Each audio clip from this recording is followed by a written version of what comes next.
Hey friends, this is the Beam Team podcast where we talk about the logic behind virality because marketing isn't just logic, it's culture.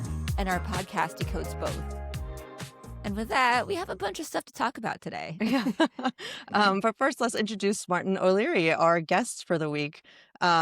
He's an Irish tech marketer that I found online talking about weapons, which we're going to discuss later. So I'm super excited to talk about that with everyone. Yeah, well, thanks so much for having me on the podcast. And as I was shaving earlier, I nicked myself. So if I start bleeding, that is an authentic reaction. It's not something I'm faking for my horror movie piece on the pod. There you go. Awesome. And also worth noting that Martin is based in Dubai. Yeah, and which we're will going to be also come talking up. about. Yeah, that's going to come up a little bit later, friends. Yeah, We'll be you can talking probably about. tell from my tan that I'm here in Dubai. So Oh my God. And your accent, And like the it accent. all is, it's clear. yeah. Exactly. Awesome.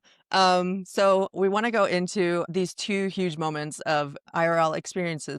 So that's the Zohran Mamdani's scavenger hunt, which ended up having over 2,000 people attend throughout New York City, which is a cool way for him to get people to come out and meet other people. It's just, I think, another way that he's capturing like the momentum of people wanting to participate and be in person. And speaking from experience, getting people to come out for a political campaign is very difficult. So the fact that he was able to, do this and have so much like fun being created around it, just kind of shows that he's thinking about the campaign differently. It's so different. I mean, I could not imagine any other politician doing something like this. I mean, Yeah. It's so creative. I mean, like to come up with like a scavenger hunt, a quest in like New York. So it makes people not just take part in the campaign, they're out, say, exploring New York, Mhm. getting to know more people, building the community. And at the end of it, my understanding is that the reward was a cup of chai and a selfie with Mamdani. So, I mean, like, how much of a win is that? I mean, he just Yeah, convinced right. people to come out for 3 hours, and at the end of 3 hours, they get to take a photo with him and publish it on social media. So that is like canvassing like 10 leagues ahead of anybody else in politics, I think. Yeah. Andrew Cuomo could never. I literally did not, right? Both Eric Adams and Andrew Cuomo both came out to like dig at it and just say like, oh, what's the point of this? And it really shows that just they're not really changing anything that they're doing in order to kind of counteract Mamdani's campaign at all, which is really funny if you think about it, because they're running against him and presumably want to win, but like they're not trying to like learn any lessons. For me, it's interesting because I'm like obviously like not in America, but I found like when I came across him originally, it was like I had to check like, is this real? Is this like Yeah. really a politician? Because the campaign is actually so good. Mhm. I think that the way he shot the original social media, Mhm. the way it was edited, the typography on the branding, it looked like kind of a cross between Bollywood meets Hollywood in like sort of like downtown New York. When did this? For me, I saw this maybe I think for the first time maybe 2 months ago. But when did it take off in America? It's been pretty quick. It's gotten even more like since he, won the Democratic primary. So it's just, kind of building that momentum. Okay. And then the next thing I want to talk about is K-pop Demon Hunters opening weekend. This past weekend, Netflix did a K-pop Demon Hunters sing-along theatrical run last Saturday and Sunday. And in that short weekend, they brought in almost $20 million, which is Wow. pretty massive for a That's wild. one weekend kind of limited run thing. And for a movie that's been out for free on Netflix. Yeah, I mean, right. not free, This movie, but... well, right. No, I mean, yeah. I mean, it's been out since June. Mhm. Picked up a lot of steam in a couple Mhm. months. Now I'm hearing the main song "Golden" on our local radio station here, Kiss FM, Oh, pretty often. amazing. It's pretty cool. I'm one of the few people maybe who still listens to the radio. Yeah. I like it. But The it's radio fun to stations here hear. are good. They are good, yeah. But it's really, really cool. Like I mean, I think what's super unique about this is that they launched the movie on Netflix. You can just watch as part of your subscription. Got super popular over the summer. One thing I thought was really interesting here was, in my community, was the week or so before school started. I went to happy hour with the parents of kids, and we were all talking about our summers and if we watched K-pop Demon Hunters. We watched it, we liked it. And some of my friends were like, I'm trying to get my kid to watch it because I know everybody's going to be talking about it at school Oh my and God. I don't want them to be left out. And I was like, That's so oh, funny. I never would have thought of that, but I thought that was interesting. So they were like, oh, like my kid doesn't want to watch it yet. Ugh, we'll get to it. I really want to watch That's it. so funny. Yeah. So I think it's really smart that they had this limited theatrical release that like week or two after school started. So like the kids are probably talking Mhm. about it at school. So they released it. Yeah, so they released it for 2 days, Yeah. like as exclusivity, and then later onto Netflix. So it's building the hype. Was that how So they No. approached Netflix, it, or was it Netflix first. And so Yeah. it right? built this, they grew this cult following. Everyone's Okay. excited. And it's a musical movie. The Mhm. songs are really, really good. Mhm. And so they did this theatrical run that's meant to be a sing-along. So people, Oh, of so course, people super dressed fans are going to up. be in. Totally. I really, really Basically. wanted to go, but Yeah. I have a baby. So like I he ruins everything. know, right? Yeah. So one other thing to note here that I thought was like really interesting was that basically Sony sold off all of the IP to Netflix, basically only making about like $20 million. So Netflix owns everything now. And now this IP is worth over $1 billion to Netflix. So the fact that they've done this one, that's like an animated movie that's like was #1 on the platform, just goes to show that they're being a little bit more open about that hybrid option of releasing movies. But this is the first time that they've released a movie after it has come out on Netflix. Usually they do the theatrical run before and then leave it on the platform. So this is like really cool that they're seeing like, oh, maybe there is a way that we can have, movies come out in the theater after, which is great for moviegoers, right? The fact that Netflix has been so adamant that they only want to have movies on the platform, I think is detrimental to just like all movie lovers. They should be having movies show up in the theaters. Like I'm hoping that they have the Chronicles of Narnia come out, in the theaters and not just have it be on the platform. So it's Yeah. good that they're seeing returns on their Yeah. investment in this way. And Yeah. I love this resurgence of the movie theater. When we were younger, going to the movies was a thing. Like that Mhm. was something that I did pretty often as a teenager with my friends. That was what we did on like a Friday night. And then with the rise of streaming, it became, well, why would we go out when we can just stay home and watch all these cool movies in the comfort of our own homes? And then the pandemic hit. So obviously we couldn't go out. And then after that, I feel like this mixed bag of, some people being like, I really want to go out again. But also other people being like, I want to go out, but I don't really want to sit indoors with other people breathing the same air for 2 hours. Like, I don't want Mhm. that. But with this, I think it's really cool that it turns movies or the movie theater experience into a true experience. Mhm. Because now there's a reason to go. Like, I really wanted to go to this because I love the movie. I love the songs. I would have loved to, like, go Be in some singing kind of along. costume and just sing along and, like, jump up and down and, like, dance with other people. Like, that sounded like so much fun to me. Yeah. And I think it's been the year of movie experiences, right? We've talked about Sinners, people wanting to go so that they can experience it in IMAX. We've talked about the F1 movie, which you kind of had to go so you could experience the cars like roaring at you. So now we have this one, and it's just like if more movies want to get, theater goers to go back to the theaters, they have to be making it more of an experience. So that should become part of what they're marketing as well. Yeah, totally. And where this works is just it's more fun as a sing along when you all know the songs. Like, no one wants to go to a sing along where everyone's hearing the music for the very first time. Yeah. It's like, I mean, maybe if you was like a long-standing artist whose work you followed for a long time. Mhm. The only But in other one this I could see case, being is Wicked because oh yeah, I people could see know the that. tracks, right? Oh yeah, for sure. And then I remember them doing that, whereas that they had separate showings because they're like, well, we want the people that want to sing along to be in their own showing Mhm. and then not have that ruin the experience for the folks that don't want to be hearing randos singing the songs right next to them. Yeah. You know what I feel like is not going to get enough credit for starting this? Mamma Mia. Mm-hmm. I remember going to that show, having heard that going is an experience. Like, Mhm. people kind of treat it like a concert. Yeah. Like, people are kind of dancing in the aisles as they're watching. And that's kind of what my experience was like when I watched the musical. I do also want to call out the Rocky Horror Picture Show, which used to Yes. do midnight showings. I grew up knowing that was a thing that people did. I never went. I always wanted to go, but this feels like the millennial version of that. Yeah. You know what? You're right. Yeah. Like, I do remember hearing about that when I was like 12, and I was like, I'll never be old enough to do that. Right. Now I'm like, cool I'm too old. Yeah. Now I'm like, I'm too old. I can't do that. And is it true that Netflix are considering building their own cinemas? Because it would make a lot of sense if they were like trying to extend that experience from the platform into the real world and then controlling it as well. Definitely. Vegas will get the next Netflix house. The one in Philadelphia opened already. It's called the Tadum Theater. Oh, Really? yeah, sure. Yeah. Like the Interesting. The sound. sound. Yeah. Sonic. Yeah. That's funny. Yeah. Why wouldn't it be in LA? That's so weird. They have their headquarters here.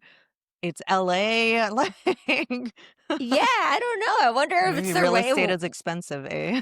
Yeah, I wonder if it's their way of wanting to test a smaller market Sure, to yeah. be like, does this work? But it's a cool experience if they really like lead into it and like really control the experience from the platform into the real world. It could be really fun and something very different, you know. Because if you look at cinemas for 50 years before, like say even sing-alongs, they haven't changed much, right? It's just like popcorn, seat, film, watch, and it's not really. You wouldn't really count it with you as a shared experience. Like, I mean, whereas the sing-along is actually a real shared experience, like with like super fans, and it's like something very different, I guess. And The one thing that has changed are the popcorn buckets, right? Like there's been innovation there. has there? What's happened? I missed this. Oh, so most of like the big features have a custom designed popcorn bucket that goes with the movie. Oh, are they now collectibles? Yeah, basically. Yeah? So it's like gives you something to take with you when you leave. And some of them also do like the drink itself. So that aspect of it is becoming, more of like a shared experience. But I agree that there should be more thought that is given into like, okay, we're actually going to take the time to do this. Like, what can we do to have people enjoy their time here with other people? I think cinemas have a role to play still. I don't think they should disappear. It's just that I think their role needs to be redefined into something that's more fun and more interactive. And I'm not sure what the trend is in America right now in terms of like if cinemas are disappearing from towns. But there is a trend of smaller boutique like cinemas opening up with higher end experiences. In LA, smaller independent theaters have closed down, like ArcLight? Yeah, the ArcLight. Yeah. There we go. That one closed down. It seems as AMC is doing pretty well. So I actually like the non-fancy, very simple movie theater. So I'm happy to just get my popcorn and watch the movie. The whole thing with like getting like chicken wings and pizza, I'm like, you're in the that's dark. Overkill. I can't see. I don't get it. I like to see what I'm eating, so. Same. Or like the recliner chairs. I'm like, no, I don't need to be where everybody else has slept and ate. Like, I just need to like sit in a chair and watch my movie. Yeah, I don't really want the smell of food as well going around as I'm trying to relax. So I think like all I want is popcorn and Diet Coke. That's it. Yeah. Yes, I just want the smell of popcorn. That's it. I don't want the smell of someone's like even their burger next to me. I'm like, no, it's not the right smell. Yeah. Wow, guys. It's upsetting to me. Yeah. Sounds like you just want to be at home with popcorn. Cool. We're not going to talk too much about it, but we do have to talk about the Cracker Barrel rebrand just because it took over social media and we've been talking about other failed rebrands. Cracker Barrel logo, they got rid of both the cracker and the barrel. Oh my God. It's just So- this one. I'm not even from America, so I've no clue what Cracker Barrel is, but I can already tell you it looks like the most stupid idea I've ever seen, changing that logo. It seems like the old logo had like character and nostalgia and people identified with it, and the new logo is just so bland. Which is a thing right now. Nostalgia is a thing. So if you're not going into that for your brand and can like pull those nostalgia vibes, you're missing out on what's happening. The other thing I've seen is that the new CEO came over from Starbucks, which it seems like she just Starbucks-fied Cracker Barrel, which also doesn't make sense because it just doesn't fit like the vibe of the restaurant What itself. is it? What is the vibe? I've never been in one, so So I'm just it's just like a smaller town American version of a pub that like you go to. They have like home style meals, like fried okay. chicken, like meatloaf, those type of like meals. And so they basically tried to, Yeah. yassify it. In Ireland, we have that, what we call it, an old man's pub. That's not like, like say uber modern. I can sense that from the old logo that this is something, like that is a bit rustic, a bit maybe Basically. authentic. And if for me, I thought the play would be to lean more into who is the guy in the logo, what's his backstory, who is this person, and make something fun around that character as opposed to Hmm. remove him. Yeah.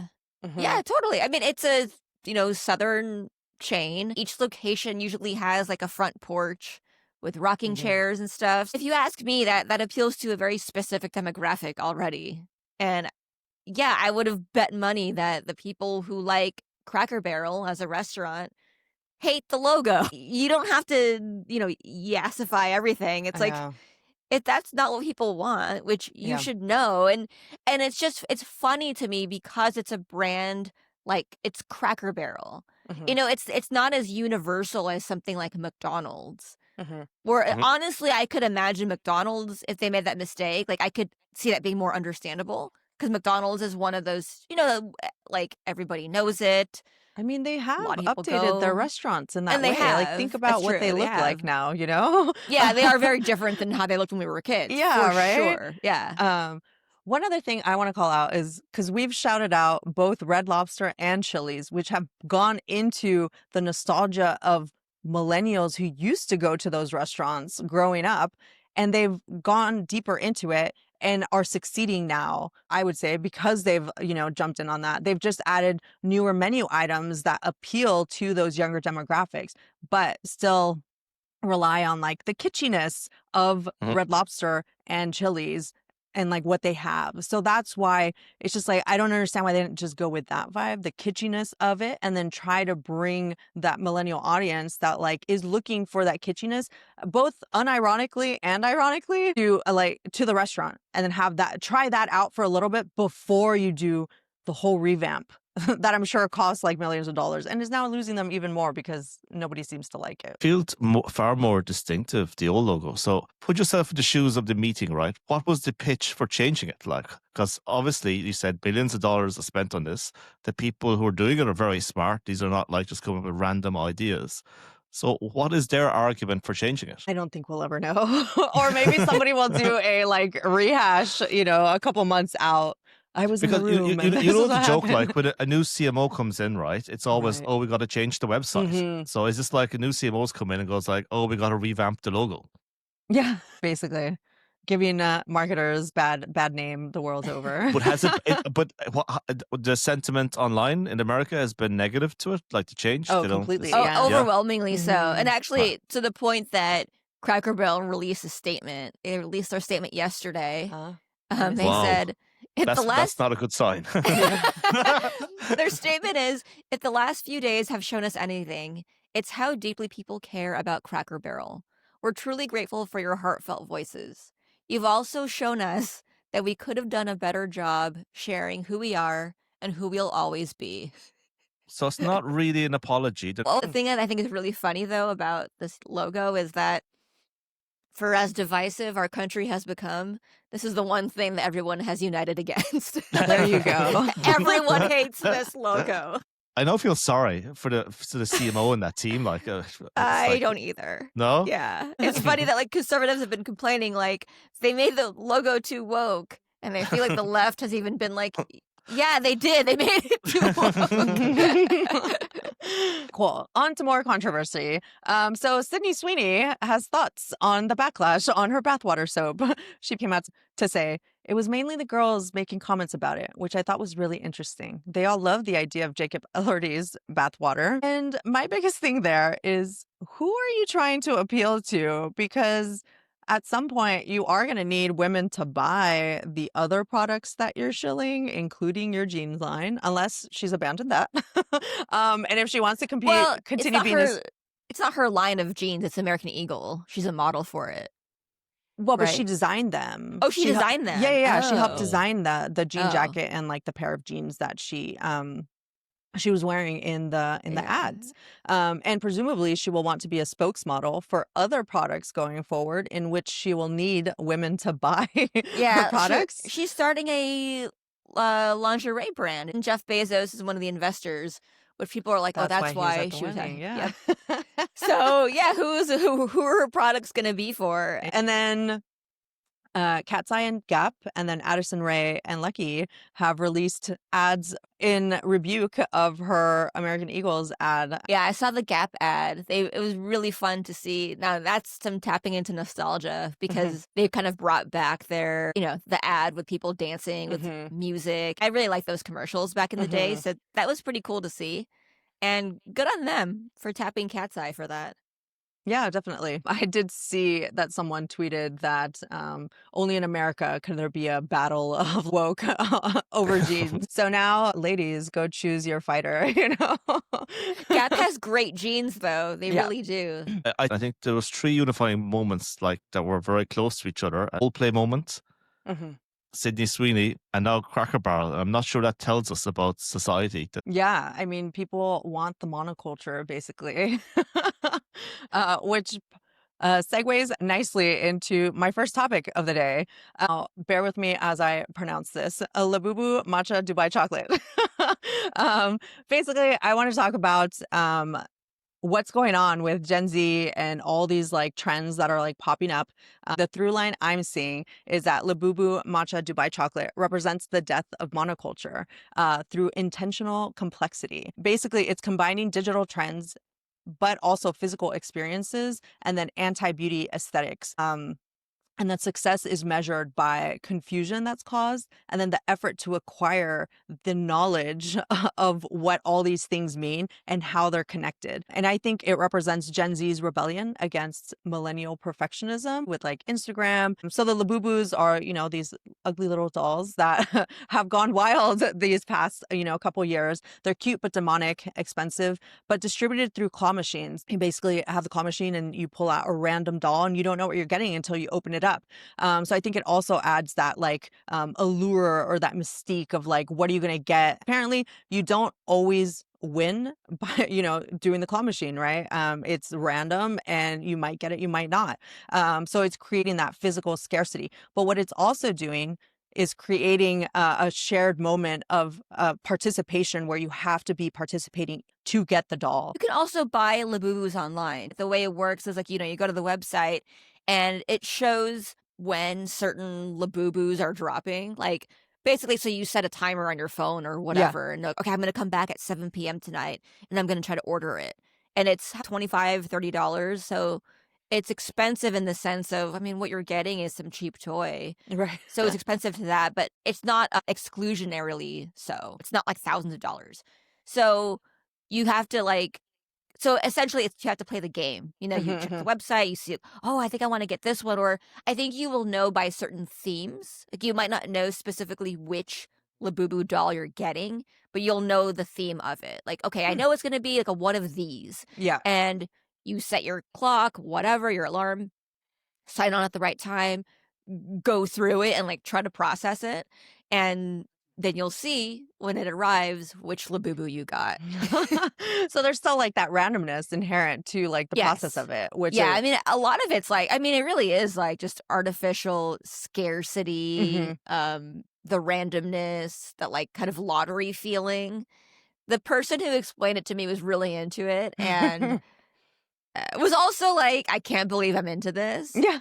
but also was you gotta try it. Yeah. And I kind of wanted to just to see what it was like, and then I forgot about it and I've lost interest. Yeah. And for me, I was interested, what is the backstory, right? Where did these come from, Because, okay, they look cute, but how are these a sensation, right? And I think they tie into the K-pop team. I think Blackpink, one of the band members was sharing them on her social media, and it just went crazy. And then I went and said, okay, well, who created Labubu? And I looked it up, and it was this guy called, I think, Casey Lung, and he's a guy from Hong Kong who grew up in Utrecht in the Netherlands, and his interest was always Nordic folklore. And he started creating these characters. And I think it only started getting famous maybe around 2017, 2018. It was like one of many projects he was working on. And suddenly it's just become this like crazy sensation. And everyone's trying to post rationalize why they're getting it, you know? Can I tinfoil hat this a little bit? Mhm. I think what's interesting is if you Google, is Labubu Chinese? It says no. No, Labubu is not Chinese. It was developed by a Hong Kong artist. Technically, the parent company, the toy maker, is from Pop China. Mart. Yeah. Pop Mart. Yeah, so it's Chinese, and Hong Kong is also part of China. So, I mean, China also controls TikTok, Correct. which is a is big source of all of our trends at these days. and isn't this interesting? Like a trend like this coming from China into the West as opposed to the West into China. It's like if we go back, say 15, 20 years, you're looking at all the toys made in China. Like there were literally just Western toys that were being made for the West. And now China is beginning to create its own sensations. Yeah, they are sending us their spy dolls. No, I'm kidding. Yeah. I am kidding about that. No, but I'm no. gonna say, like, the way that people have gotten into this Labubu trend through, Chinese influence is we're cooked. We are so cooked. To be fair, it's not just Chinese culture that's spreading. So is culture from Dubai.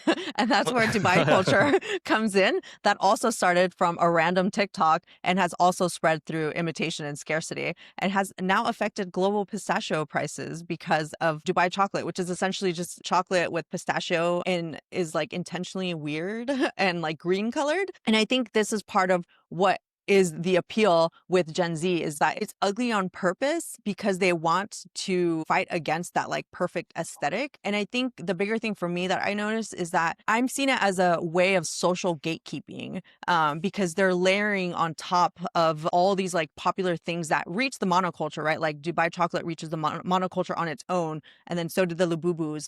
And so has matcha. But then what gets layered on top of it is all the other like references on top of it that like basically prove that you're chronically online. And so I'm seeing it as a way of proving your cultural capital, which adds more to the idea that it's creating exclusivity through like scarcity. And so that becomes part of the phenomenon that they like, right? Because it's like younger people, that's kind of how they prove that they're like online. Because, okay, let's be fair, all of us are online, right? We're all chronically online, but we're all picking up on different memes. And the memes for them just kind of snowball into these things that like only they know, which like fair enough. Like that's how they show that like that's their culture. And then them embracing the grotesque is kind of like their new way of showing authenticity by showing like we're shirking all like the, beautiful aesthetics that, show up on Instagram to be, more like cursed or like more genuine. And you were kind of seeing that through like the fashion that they wear and like the beauty standards that they have. And I wonder if that's also leading to like the whole idea of like plastic surgery on the rise, but not in a like aesthetically pleasing way. So yeah, those are kind of like the things I'm seeing. I wonder if like you guys have noticed any of that. Well, first, I'll give you a funny story about Dubai chocolate because I'm living in Dubai for 10 years and I discovered it like everybody else on TikTok. And the funny thing is that it was everywhere. I just never noticed it until I saw the TikTok.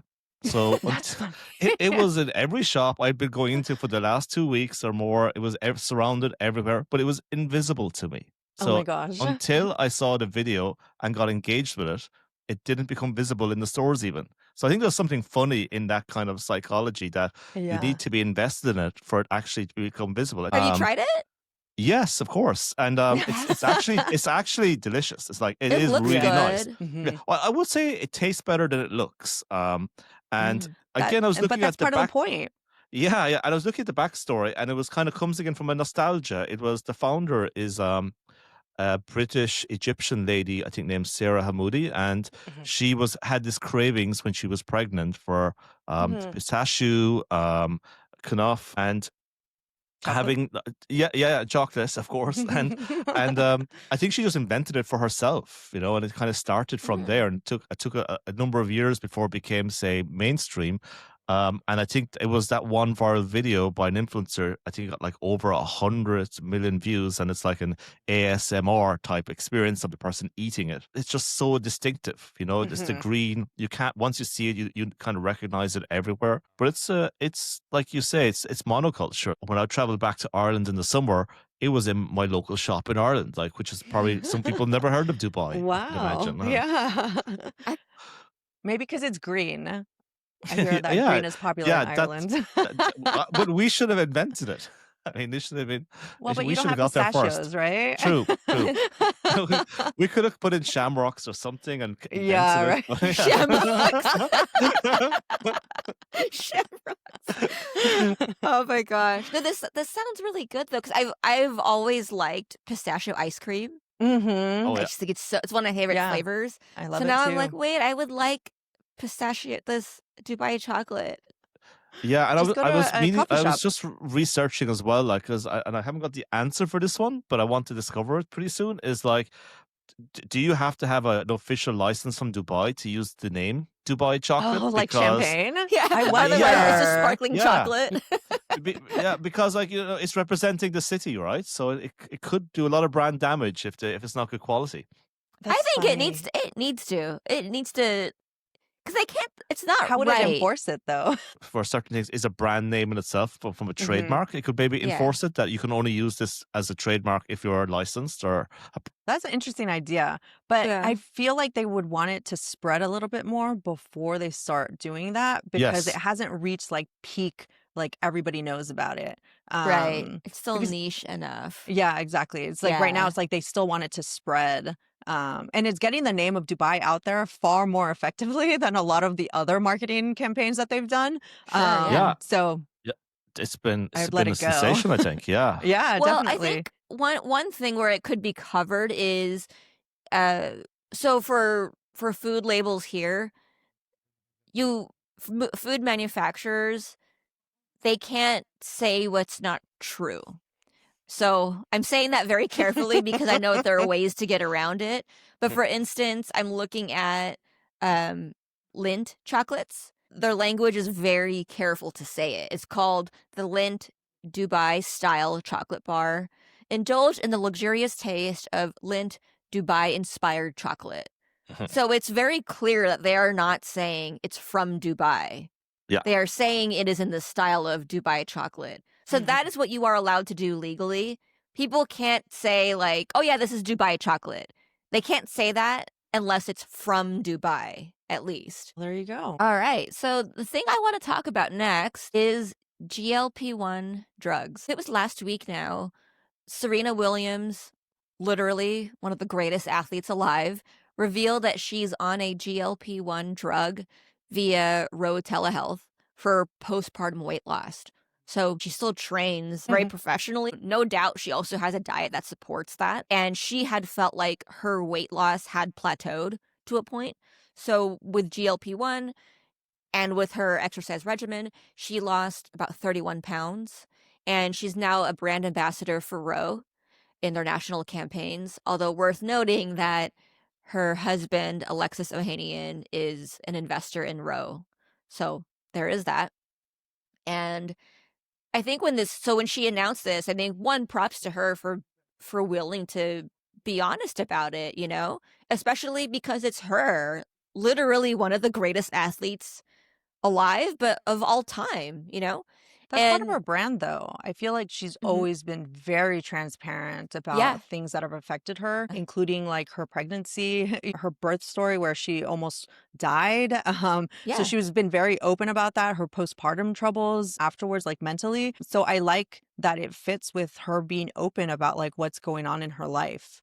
totally, totally. With this news, I think a lot of people were also saying and even thinking to themselves, like, if even Serena Williams can't outrun body goals or certain societal expectations, even, what about the rest of us? Hmm. You know, and I guess one thing I kind of see that as heartening in the Hmm. sense of that there are so many women, especially middle-aged women, who have found like it's been really hard to reach certain body goals. Like a Hmm. lot of middle-aged women are finding like no matter how hard they train, that they can't build more muscle, and or they can't lose their belly fat, whatever it is.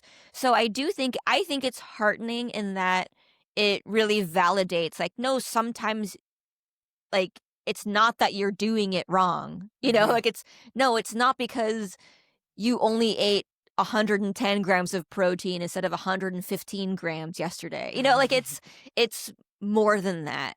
And Well, I think what it also made also me, yeah. sorry, I think it also speaks to um everything else, right? Whether it's just there's so much put into it just being your fault, but then Mhm, also the way that society reacts, right, to it, where it's seen as like a moral failing as mhm. opposed to what it is. It's just, sometimes bodies react differently. But then also, like, what is the actual food doing that, like, we're eating, right? Like, is it just that the specific foods that we're eating have more calories, or like we're not counting calories right? Or is it that there's more in the food that could be taken out that would help all of us across society be healthy, Mhm. instead of leaving it to, okay, you have to decide, or you have to eat the salad instead of eating, something more filling, that has like more calories or whatever. So I like Yeah. that it is bringing that out and questioning that, like, it's not just you. I do think those factors that you've said, I do think it's a little bit of all of that. Mhm. So one thing that made me curious was I really wanted to understand, how do GLP-1 drugs work?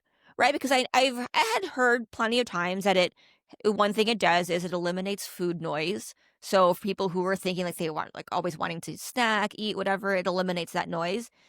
So that's part of it, though. But the other thing is that it really does change things metabolically for the person taking the drug. Like, it helps slow down digestion, which helps you stay fuller longer. But then also it's is helping to make sure that your blood glucose levels don't spike. So it's not even just that people are able to eat less as a result of taking GLP-1 drugs. It's also that their bodies are reacting differently to the food that they're taking in. So it is also worth noting that.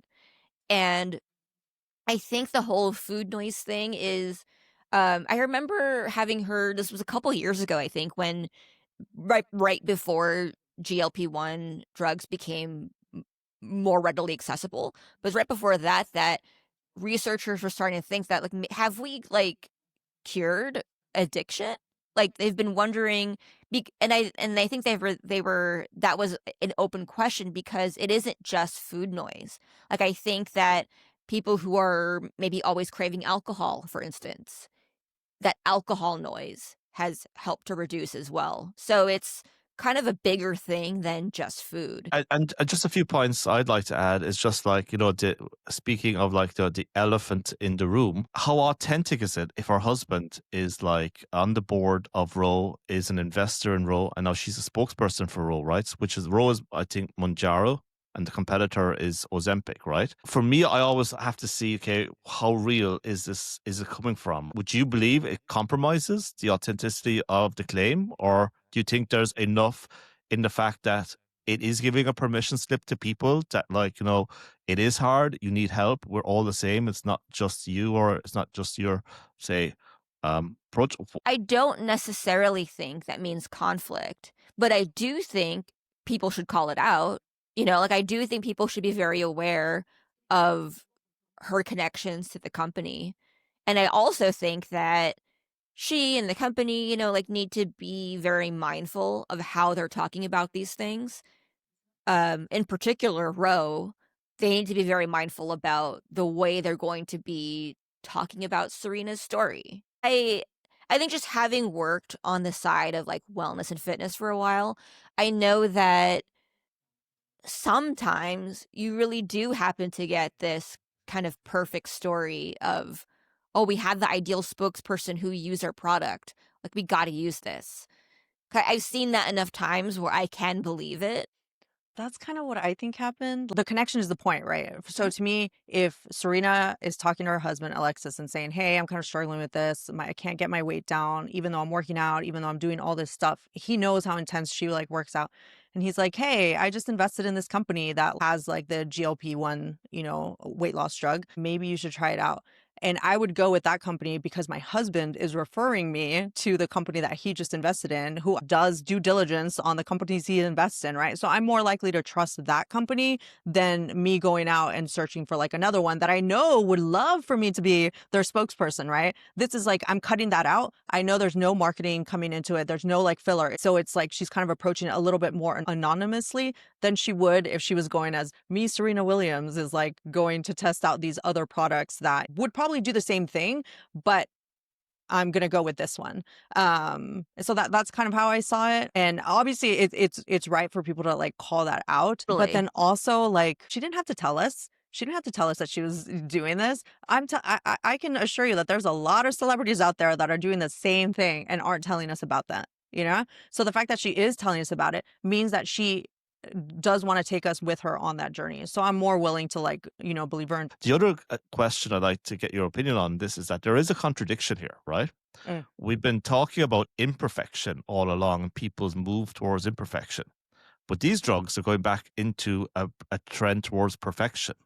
Mhm. And people wanting to have the perfect body and wanting to have the perfect appearance. So where does these fit? The trend of imperfection versus perfection. And one last point just to put into it is that not to get the podcast banned, but if you remember COVID, right? A lot of people were like saying, I'm not putting that vaccine into my body. It's not being Right. tested properly. These same people are probably queuing up for GLP-1s and hooking it up right Yeah. away because you can lose 1 pound, right? So there's a few contradictions going on here. Yeah. Well, I will say she is a millennial. We're Mhm. still going for that perfect aesthetic. No. But really, yeah, I mean, that's always going to be like the thing, right? She is a celebrity. She is like in the spotlight a little bit more. So it makes sense that she would want her body to be more perfect. But that's a good point, Martin. I'm just wondering if it's like a really good message for young teenage girls, like that this is something Mm. they should be considering when someone like this famous is already considering it. Oh, I mean, but that happens all the time, right? The beauty standards for teenage girls are always impossible. I mean, Sydney Sweeney, the whole point of her saying her jeans commercial was to say that she has great genes because she's, a blonde hair, blue eyed, like, white girl with like good tits and, a skinny frame. So that's still out there, and then now I think what this is doing is saying that like if you can't achieve that goal, it's not necessarily your fault. The other thing is, I read that these drugs also are not just for weight loss; that they remove all addictions potentially. Right. So, like if you're Mhm. addicted to smoking or alcohol, that there's a Gambling, or I gambling. heard. Yes, there's Hmm. a chance that they can also remove that addiction, which I think Hmm. is Yeah, that's the very thing that I was interesting. saying earlier, that like right before the drug became more accessible to people, there was the open question of have we cured addiction? Yeah. Because it's that the maybe it addresses the part of your brain that thinks, I want this, I want this, I want this.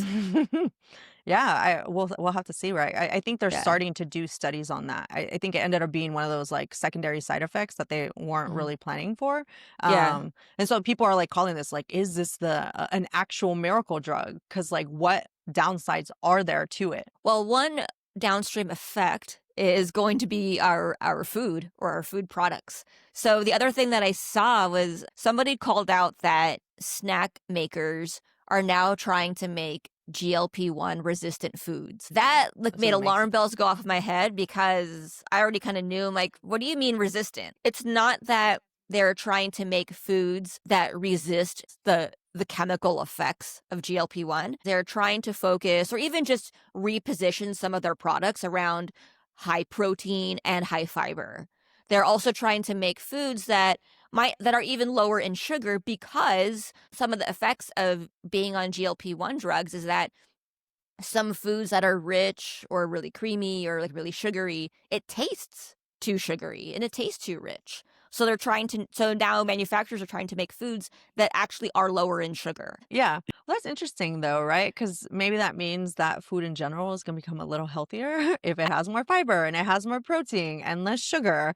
Um, that will affect all of us. I think we're all like obsessed with protein, and that is one thing, but we also need more fiber, and people aren't eating enough of that. And best way to get fiber ultimately is eating a lot of fruits and vegetables. It's super interesting. So you're saying there's like a whole new category of like, say, food labeling? Because my friend actually is on it, right? And he's been doing it for about 6 months, and he's transformed himself. He looks like a totally different person. He struggled with his weight for a long time. And one of the things he told me was that like he feels nauseous around certain food types, and he wasn't really sure what the food types were. And what you're saying is that maybe that if food manufacturers are labeling food, that becomes a whole new category in supermarkets. Yeah. Yeah. They're already starting to, like, I think maybe the existing products that actually are higher in protein and fiber and lower in sugar, they are changing the messaging there to make that more upfront. But then they're also trying to now create new recipes that will appeal to people who are on those drugs in a way that's like, okay, sugary foods don't taste good to you and you don't want them. Now we're going to try to make foods that are less sugary tasting. There is going to be a big opportunity for trainers and wellness coaches who will be helping their clients focus on building lean muscle mass, who will be reminding their clients, like, hey, you really do need to get a lot more protein now. You really do need to lift heavier weights. So someone, I think, needs to start the GLP-1 sing-along to Yeah, like K-pop, workout. The demon. soul cycle, Yeah. There you go. Combine everything. Yeah. Do a GLP-1 soul cycle with K-pop music playing music. With Dubai chocolate. Yeah, afterwards. Yeah, right. Dubai chocolate's going to have a low sugar version that is Yeah, high. Exactly. Well, maybe it does have protein because of the pistachio. There you go. There goes the pistachio market. Okay. Let's move on to the third marketing topic. The reason I was interested in the movie Weapons, I think it's an interesting topic, right, for marketing, is that it's a case study in kind of like restraint, revealing less. If you look at a lot of startups or if you worked in a lot of businesses, there's always this like trend of oversharing. Tell everybody everything. Let them know everything about the product. But the movie Weapons kind of did the opposite. And I'm not going to give away any spoilers or anything, but just in case some people aren't familiar with the movie, it's like about these 17 children that wake up one night and walk downstairs and run out the door into the darkness and are never seen again. And they all come from one class with one teacher. And that is essentially the whole premise for the movie. And the movie was released, I think, about 2 weeks ago. And it's been a huge hit for the director, I think, Zach Cregers. He also did Barbarian, by the way, which is another really good movie. He was produced for around, say, $38 million. And I think globally it's on track to hit around $200 million. And it's kind of bouncing between number 1 and number 2, depending on how it's calculated with I think K-pop Demon Hunters. Yeah. Probably yeah. lost it this week. Yeah, so I think it's probably dropped to number 2. But what I found interesting about it was that when it started its early marketing back in around, I think, April time, and it started off with this really like lo-fi, crappy website. I think the website was called maybrookmissing.com, and it looks like a website that was produced in 1995 GeoCities by a local town journalist that like has built it's their first website. So it looks real, but something that was different about this campaign that had similarities with, if you remember, the Blair Witch Project from a way back.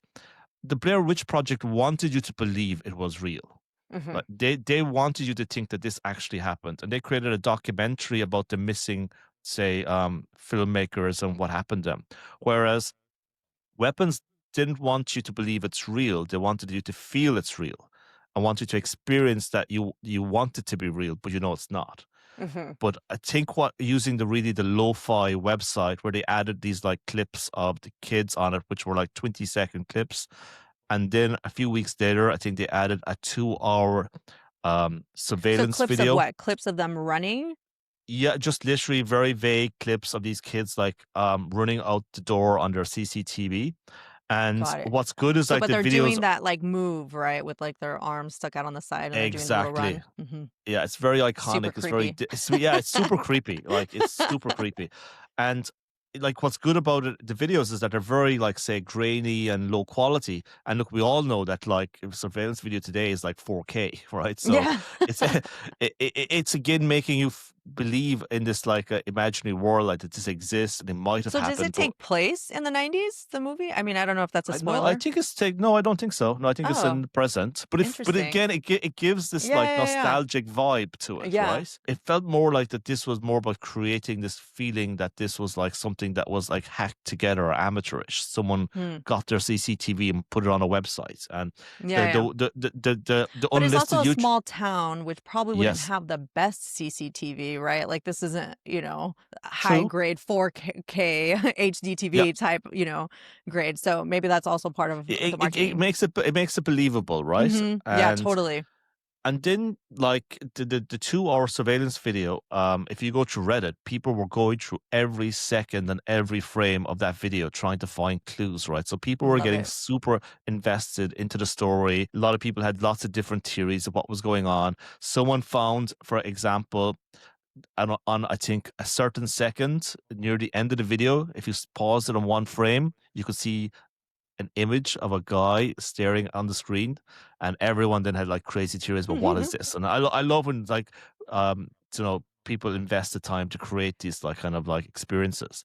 Yeah, for sure. So And we've talked about that before. We've started calling that forensic fandom, where it's just, you're okay, essentially assuming that your audience is going to go do that research on Reddit, on, TikTok, and kind of put all the pieces together in order to find those clues that not only tell you about the movie, but like enhance your experience because you're living that shared experience with everybody else that's in Reddit with you or on, social media and talking about like the thing. And what I really like about it is that not everybody has to participate in that, but the people that do feel like it's a shared experience with everybody else that's in it. But you can just be a regular person that goes to watch the movie and enjoys it for what it is. And you don't have to necessarily participate in the rest of this, though you might after you hear about this, right? yeah, and I mean, I was one of those people. Like, I mean, I went to the movie not really knowing much about it. I wasn't Hmm. one of the people invested from the April timeline, and I Yeah. loved the movie. And I liked it so much, is why I decided I want to go back and look at the like what is the backstory, what happened here. And then I just saw that like it had this like really interesting backstory about how it built up the mystery, the hype. It didn't reveal much at any point, so they never really gave away any plot details. And I mean, like, I don't know about you, but I really hate seeing movie trailers that give away so much, and you're like in the cinema waiting for the thing to happen because you know it's going to happen. You've seen it in the Hmm. trailer. Whereas this was very restrained. It only revealed certain layers that didn't give anything away, except that you knew there was something really creepy going to happen. Right? You just knew that something was building up and there was a lot of tension.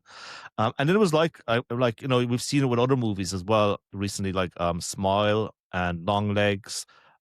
They've all done like this type of like, stunt and experience, but all of So these all movies kind of horror movies, I wonder if yeah. that's the common theme here, right? Because it's obviously most people don't want to know the spoiler of who did it or like what's going to happen, so that you can experience the jolt of it while you're there. So it makes sense that that's a thing that is happening here with like horror movies. Yeah, and it was also, I think, if you remember Dark Knight movie, there was like a lot of hidden Hmm. Easter eggs in like pre-releases. Like people had to go into source code to find out was the Joker involved or not involved. And I don't remember that. No, I mean that's so yeah, long ago. yeah. It's like there's a lot of these like experiences. But what I really liked about I think Weapons though was that it didn't try to fool you. It Right. created the world intentionally that like it feels real, but it's not real. Even on the website, if you look at the footer, it's like it says made by Warner Brothers, right? So it's not like Mm. it's not hidden, you know. That is Um, interesting because I do remember with the Blair Witch Project, there was more of like people questioning, like, wait, is this real? And I remember people believing it was real for like a really long time before, it came out that, oh no, they're like actors, but, small time actors that you've never heard of. So they really did try to like make it seem as if it was real. Yeah, and I was thinking about that during the week, and I was like wondering, like, okay, was that intentional, or was it because social media wasn't like everywhere, right? And people were getting fragments of the story, and they were Hmm. never getting the full story. Whereas, could you Now, pull yeah. that off today, right? Where everything is like everywhere all at once, right? I'm not sure. Yeah. Um, I mean, and but the culture has changed as well, I think. Like back in the day, the whole idea of spoilers, like they weren't really like there was just less of a way for you to find out. Whereas now, I mean, this is one thing that like pisses me off sometimes is yes, like people will talk about spoilers on Twitter and just there for everybody to read. And I'm like, it's opening day. Like, why are you talking about this before most people have seen it? Like, keep it to at least Sunday. And if not, like, do something to like hide how you're talking about it so that, if people do want to read it before they go, or if they want to read it because they actually, already saw the film, make it easier for people, to do that. Yeah, totally. And I think it's like this term, like, engineered authenticity. I feel like this experience is engineered, but at the same time, it feels authentic because they're not trying Hmm. to fool you about it being engineered. It's Right. created purposely and it's appealing to people's intelligence and it's not trying to fool people into like Hmm. making them imagine that it is real. Um, and I think the other thing that's quite interesting about it is like, and we talked about it taking other topics, it's this like trend of imperfection, right? Because the Hmm. website is crappy, the CCTV footage is crappy, it's revealed very slowly out, and also what's good about it is the branding is very distinctive. Like you describe the kids with their arms out. That's the only movie poster. I mean, that's the image they showed everywhere. So it's very Yeah. identifiable.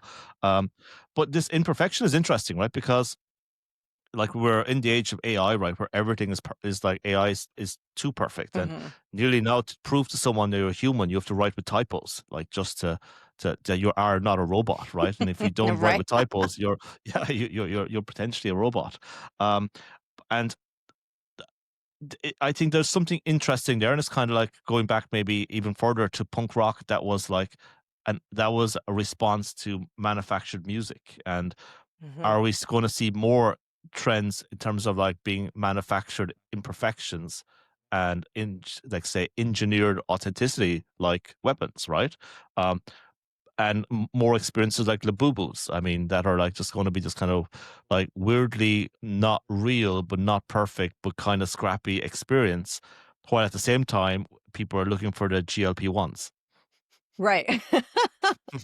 It all ties back together. Uh, yeah, um, yeah, no, that's super interesting. I think one of the other things that you had mentioned was that they did have campaigns where they had world stunts of kids dressed up yes, and like doing the run in public spaces in cities worldwide. So there's still that like element of creating real world experiences in order to kind of call attention to the movie itself, which I think is like doing really well. We called that out with like the Final Destination truck that had like the wooden logs, driving around the 405 here in LA and then in other highways around the United States, to really like call out those moments that like people recognize in order to try to, get a movie into the monoculture so people like know more about it. And clearly it's worked really well because the movie's doing really well. yeah. And then it's also a really good movie from what I hear. I don't know, I haven't watched it Yeah, no, yet. it's a great movie. I recommend definitely go see it. But I think there's something really interesting what you said, right? Is that like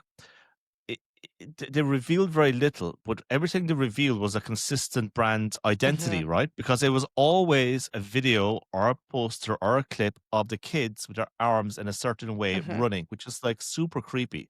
And I would love to know who came up with that whole like stunt of deciding I know. that kids need to run with their arms like this because Yeah. it is the creepiest thing ever. And like you said, then that branding translates everywhere, taking the kids Right. onto the Venice Beach, into Berlin, into Paris, getting them to run around. It's the minute they see that, they see a poster, it all clicks together, right, very quickly. So I would love I to know if do. they reversed engineered it from this sole Yeah. idea, and how can we create a movie with kids running Yeah. like this? I think it also calls out that it's a different type of horror, that it's not just about it being like bloody and like gorish and stuff. It's more about like that the horror that you feel at seeing kids react like weirdly or do something that's like out of Yeah, character, but then also leaving home. The fact that they're leaving home in such a weird way is so creepy. Especially parents, we don't like that. We yeah. have to like watch this movie to see like what's happening. Yeah, I love horror movies, right? And usually horror movies, like, they're not that scary, but this film, like if you watch it in the cinema, it is unsettling. You will be Mhm. uncomfortable. It's going to be a huge hit. The movie is actually also quite funny, and Mm. his background is he's a comedian. And if it wasn't the best horror, it could be the best comedy because there is actually like laugh out loud scenes in it as well, which is really ironic. But the other thing was I was reading about like why he created this film and where it came from was that one of his best friends died very suddenly, literally very randomly walked off a Mhm. balcony. That's And wild. Yeah, and I think for his grief, he was trying to process the loss. And this movie is kind of about loss, right? These kids are there, and next thing they just walk out the house and disappear, and there's no answers. And it's like how his friend disappeared, there was no answers.